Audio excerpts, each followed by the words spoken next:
intervalos de confianza y pruebas de hipótesis. Vamos a cubrir 6 tópicos importantes. Primero, vamos a repasar el teorema del límite central que se presentó en la clase anterior. Segundo, vamos a examinar la normal estándar. Tercero, vamos a formular hipótesis. Cuarto, vamos a discutir el tema de intervalos de confianza. Quinto, presentaremos la T de estudiante. Y sexto, examinaremos cómo hacer pruebas o test de hipótesis.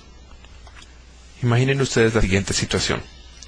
Usando muestras de propiedades que se vendieron antes y después de algunas inversiones que un gobierno anterior hizo en alamedas y parques, un periodista sugiere que esas inversiones generaron un aumento de precios del suelo de un 1.5%. Es decir, la diferencia entre antes y después fue del 1.5%. Otro analista sugiere que ese 1.5% está dentro de los márgenes de error de la apreciación que hubo en la población de predios en la ciudad. Otro analista retorta que no hay diferencia estadística entre la muestra antes y la muestra después. Y un planificador dice, así hay una diferencia estadística, 1.5% de diferencia es muy poco para que estemos discutiendo este tema. La presentación de hoy les va a ayudar a ustedes a discernir cuál de estos argumentos es válido y cuál es útil.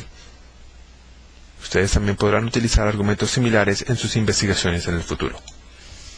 Queremos aclarar ciertos temas importantes y ciertos conceptos que se han presentado con anterioridad, sobre todo alrededor del tema del teorema del límite central y la nomenclatura que usamos al describir distribuciones. La distribución de la población para cierta estadística es la distribución probabilística de la cual vamos a tomar una o más muestras. Los parámetros que caracterizan esta distribución, como la media en el caso de la tendencia central o la desviación estándar en el caso de las medidas de dispersión, no se conocen. Eso es precisamente lo que nosotros queremos saber. Igualmente, queremos saber qué es un dato. Los datos son recolectados, son los elementos que recolectamos en una muestra. Su distribución tiene estadísticas de la muestra, como un promedio para la tendencia central, una media, o la desviación estándar para la medida de dispersión. Estas estadísticas sí las conocemos. Cuando hablamos de una distribución muestral, por ejemplo, del promedio, o de la media, o la distribución muestral de la desviación estándar, estamos hablando de una distribución también probabilística de alguna estadística de la muestra. Como viene de muchas muestras aleatorias, esta distribución muestra todos los valores posibles para la estadística de interés. Por ejemplo, todos los valores posibles para la media. Además, cuando el tamaño de nuestra muestra es grande, nos ayuda a hacer inferencias sobre el valor de la estadística en la población, como en el caso de la media. Es más, cuando n es grande, sabemos que la distribución muestral del promedio tiende a ser una distribución normal. Las muestras nos ayudan a entender la población. Sabemos que el promedio de nuestra muestra no solo nos interesa porque describe la muestra, pero también nos interesa porque es una muy buena aproximación al valor de la media en la población. No solo sabemos la media, sino sabemos también qué tanta confianza tenemos en nuestro estimado de la media. En este caso, en la lámina número 5, pueden ver ustedes a mano izquierda una distribución normal que tiene un error más bajo que la distribución a mano derecha. Esto es entonces la información de contexto o contextual que nos sirve para entender el teorema del límite central. El teorema del límite central dice que la distribución de la suma, o por ejemplo la media, de variables aleatorias con varianza no infinita, tiene una distribución normal, sobre todo cuando el tamaño de la muestra excede las 30 observaciones. Más importante aquí es, de nuevo, que la media de una muestra es una variable aleatoria con varianza finita y que la suma de medias o la media de medias está distribuida normalmente. Si tomamos muchas muestras repetidas de un tamaño predefinido, 30, 40 o 50, sabemos que la distribución de medias va a ser normal y que el promedio o la media de nuestra distribución de medias va a aproximar a la media de la población. Sabemos también que el error estándar va a ser la desviación estándar en la población dividido por la raíz cuadrada del tamaño de nuestra muestra. Quiero aclarar cierta notación que nos va a acompañar no solo en esta presentación de la clase de hoy, sino también en las clases que vienen más adelante. Vamos a tener una notación distinta para la muestra y para la población. Para la población estamos utilizando letras griegas, mu para la media.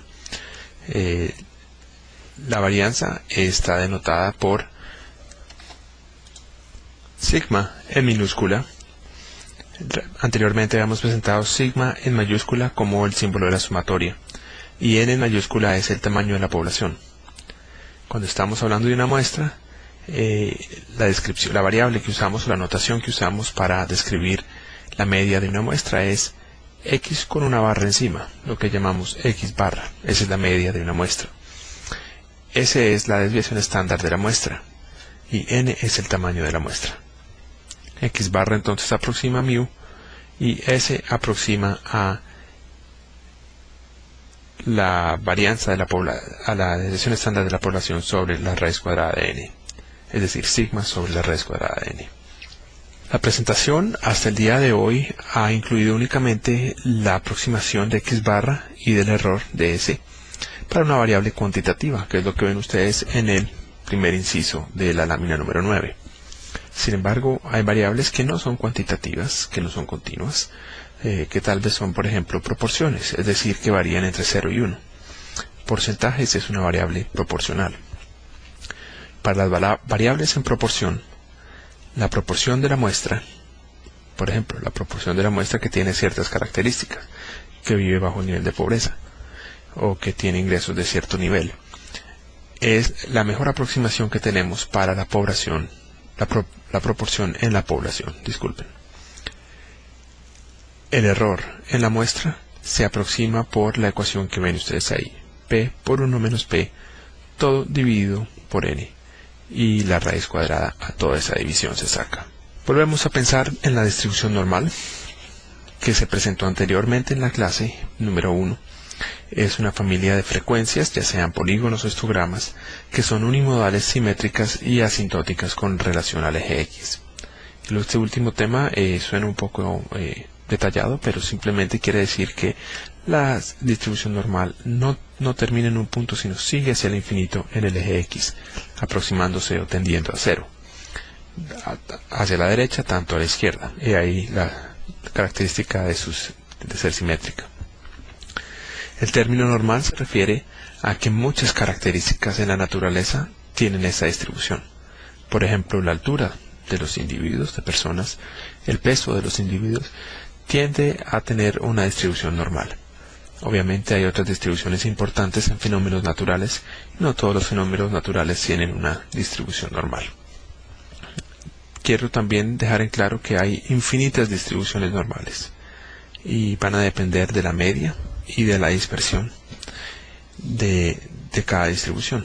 De nuevo, al lado izquierdo ven una gráfica de una distribución normal que tiene una media alrededor de 17, 18 y una desviación estándar bastante bajo. A mano derecha ven una distribución normal que tiene una media alrededor de, diría yo, 35, 37 y una desviación estándar un poco más alta. Continuando con el teorema del límite central. Anteriormente habíamos dicho que la media de medias aproxima a la media de la población, pero ahora queremos darle un poco más de detalle, un poco más de fuerza a este tema. No solo sabemos que la media aproxima a la media de la población, sino sabemos en detalle que cierto porcentaje de las muestras están entre la media más una desviación estándar de la media de medias y la media menos una desviación estándar de la media de medias.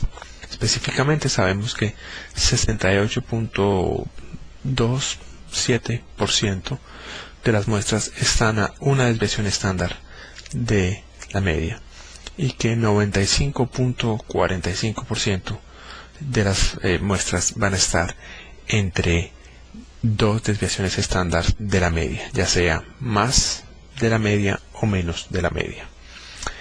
¿De dónde he sacado eso? Esto va a quedar mucho más claro después. pero podemos decir entonces con detalle cuál es el área o qué porcentaje de las observaciones de las muestras que uno tome van a estar en cierto rango de la media de las muestras que uno ha tomado. Otra manera de decir lo que acabo de discutir anteriormente es que, por ejemplo, en este caso, 34.13 observaciones, 34.13% de todas las observaciones están entre la media y una desviación estándar. Igualmente que 47.725% de las observaciones están entre la media y dos desviaciones estándar. ¿Por qué esto es equivalente a lo que yo había presentado anteriormente? Anteriormente yo he hablado de 68.27% y de 47.725%. Lo que pasa es que, recuerden, la distribución normal es simétrica. Entonces, cuando hablo de más o menos, estoy, digamos, mirando hacia la derecha de la media y hacia la izquierda de la media. En la lámina número 3 estoy hablando simplemente de la media hacia adelante. O sea, estoy mirando hacia la derecha de la media. Por eso solo tengo 34.13%, que es la mitad de 68.26%. Cuando estamos hablando de una desviación estándar. Igualmente tengo 47.725% cuando estamos hablando de dos desviaciones estándar, cuando antes habíamos hablado de 95.45%.